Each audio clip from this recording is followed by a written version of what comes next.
आज की कहानी है बदरंग इश्क भाग 1। लेखक अर्चना त्यागी। आज फिर उसका फ़ोन आया था। कह रहा था फिर से शादी कर लेते हैं। मैं अपने बेटे के बिना नहीं रह सकता हूँ। तुम भी इतनी कोशिशों के बाद कोई अच्छी नौकरी नहीं ढूंढ पाई हो। इस बार पक्का वादा करता हूँ, आखिरी सांस तक निभाऊंगा। वंशिका एक सांस में सब कुछ बोल गई। रीतू उसके चेहरे के भाव पढ़ने की कोशिश कर रही थी। खूबसूरत चेहरे पर लालिमा आ गई थी। थोड़ा सा गर्व भी मस्तिष्क पर झलक रहा था, जैसे कहना चाह रहा हो, आखिर मैंने उसे उसकी गलती का एहसास करवा ही दिया है। बेटे के प्रति उसके दिल में भावना जगा ही दी है। हार कर ही सही मैं जीत गई हूँ। वंशिका के चेहरे की गरिमा देखकर रीतू खुश थी, लेकिन दुखी थी। उसके साफ दिल से वंशिका का दिल इतना साफ, इतना कोमल था कि उसकी जिंदगी को 25 साल की उम्र में ही अवसाद से भर देने वाले इंसान से भी उसे नफरत नहीं थी। किस मिट्टी की बनी हो वंशिका? उस इंसान ने बिना किसी अपराध के तुम्हारी जिंदगी को कैद बना दिया है, फिर भी उसकी बातों पर गौर कर रही हो।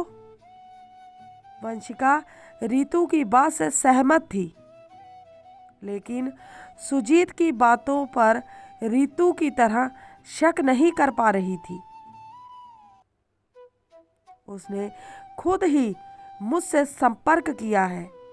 मैंने तो कब से उसका नंबर ब्लॉक कर दिया था, लेकिन उसने दूसरे नंबर से कॉल कर लिया।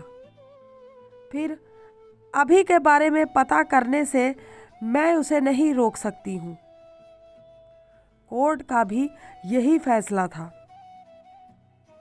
वंशिका की बात सुनकर रीतू समझ गई कि अभी उसकी प्यारी सहेली को फरेब और जिम्मेदारी का फर्क समझ में नहीं आएगा, इसलिए उसने चले जाना ही बेहतर समझा। रीतू के जाने के बाद वंशिका घर वापस आ गई। अभी सोया हुआ था, इसलिए चुपचाप उसके पास जाकर लेट गई। लेटते ही नींद आ गई।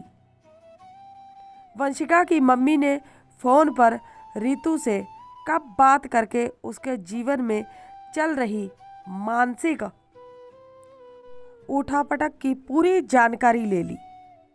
उसे पता ही नहीं चला। अभी स्कूल जाने के लिए मना कर रहा था। अक्सर ऐसा ही होता है कि जब वंशिका घर में होती है तो वह स्कूल जाना ही नहीं चाहता। पूरा दिन माँ के साथ ही रहता। उस दिन नाना नानी के पास भी नहीं जाता। वंशिका उसकी मनोदशा समझती थी, इसलिए कभी उस पर स्कूल जाने का दबाव नहीं डालती थी। जब कोख में था तब से वंशिका पढ़ाई कर रही थी। इसी साल उसने पोस्ट ग्रेजुएशन पूरा किया था। नौकरी के लिए तलाश जारी थी।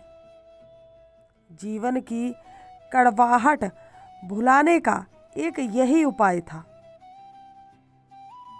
इस समय शादी के बाद भी लड़की को घर में क्यों बैठा रखा है?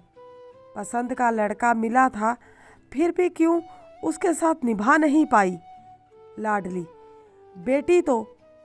बेटी नाती को भी पास में ही रखा हुआ है। दबी जबान में यही चर्चा करते थे लोग। वंशिका और उसका परिवार सब सुनकर भी अनसुना करता आ रहा था। अभी तक तो किसी को यह भी नहीं पता था कि वंशिका का तलाक हो चुका है और वह कभी ससुराल नहीं जाएगी। अभी को उसे अकेले ही बड़ा करना है। उसके बेवफा बाप से बहुत बेहतर इंसान बनाना है। अभी और वंशिका आज दोनों घर पर ही रहे। वंशिका ने भी नौकरी ढूंढने की अपनी मुहिम को अगले हफ्ते पर टाल दिया। बस दिन भर गेम खेलती रही उसके साथ। अगले दिन अभी को खुद ही स्कूल छोड़ कर आई। उसके आने से पहले गर्मा गर्म खाना तैयार करके रखा। पूरा 1 सप्ताह उसकी मर्जी से ही बिताया। वंशिका अभी के चेहरे पर इतनी खुशी पहली बार देख रही थी। वंशिका ने अभी की पसंद की मिठाई खरीदी और चहकती हुई घर में दाखिल हुई। ऐसे क्या देख रही हो माँ? नौकरी मिल गई है मुझे। ज़्यादा बड़ी नहीं पर मिल गई है। खुश होना तो बनता है ना, इसलिए मिठाई ले आई। आप और पापा तो मीठा खाते नहीं हो, तो अभी के लिए ले आई हूँ। अभी स्कूल से नहीं आया है अब तक। लाओ मैं रख देती हूँ। माँ खुश थी। बड़े दिनों बाद तुम्हारे चेहरे पर हंसी देखकर मन को शांति मिली। कुदरत तुम्हारी मेहनत सफल करे। माँ ने वंशिका के सिर पर हाथ फेर कर उसे गले से लगा लिया।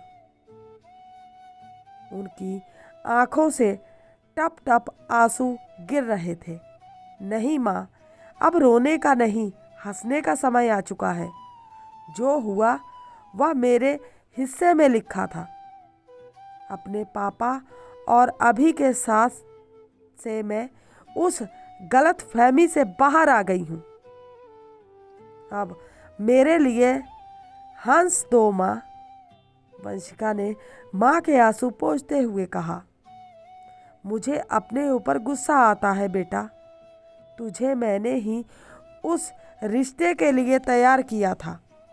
जानती नहीं थी कि जिस पढ़ाई को छुड़वा रही हूँ उसी को फिर से करवाना पड़ेगा और नौकरी के लिए तुझे इतना संघर्ष करना पड़ेगा।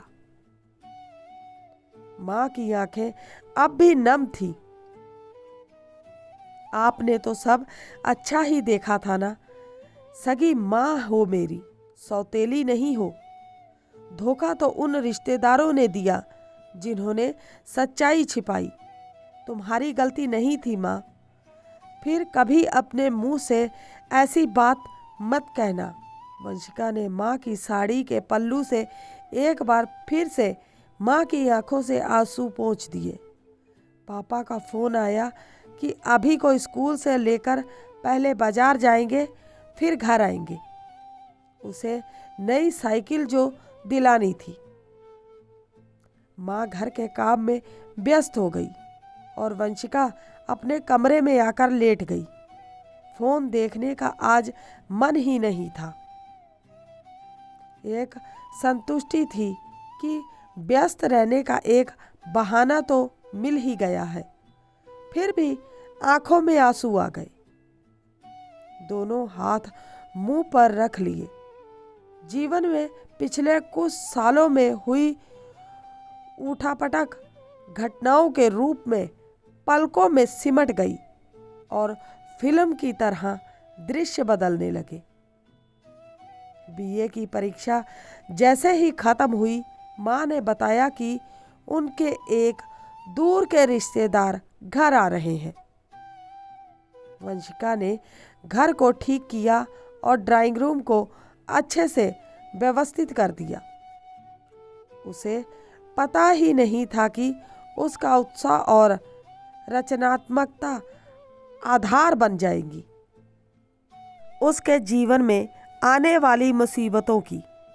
मेहमान आकर चले गए। जाने के बाद उनका फोन आया तो माँ खुशी से उछल पड़ी और वंशिका को पास में बुलाकर दुपट्टे से उसका घूंघट निकाल दिया। वंशिका कुछ कुछ समझी, लेकिन दूसरे ही पल घबरा कर दुपट्टा उतार कर फेंक दिया। बोली, क्या माँ, डरा ही दिया आपने। बिल्कुल मत कहना कि तुम्हारे रिश्तेदारों ने मुझे पसंद कर लिया है। माँ के चेहरे पर भेद भरी मुस्कान थी। मेरी लाडो को कोई नापसंद कर सकता है क्या? मेरी परी सभी को पसंद है। ग्रेजुएशन करते ही एक स्थापित परिवार ने हाथ मांग लिया। उम्मीद करते हैं आज की कहानी आपको अच्छी लगी होगी। अच्छी लगी है तो सपोर्ट कीजिए। मिलते हैं अगले भाग के साथ। तब तक के लिए बाय।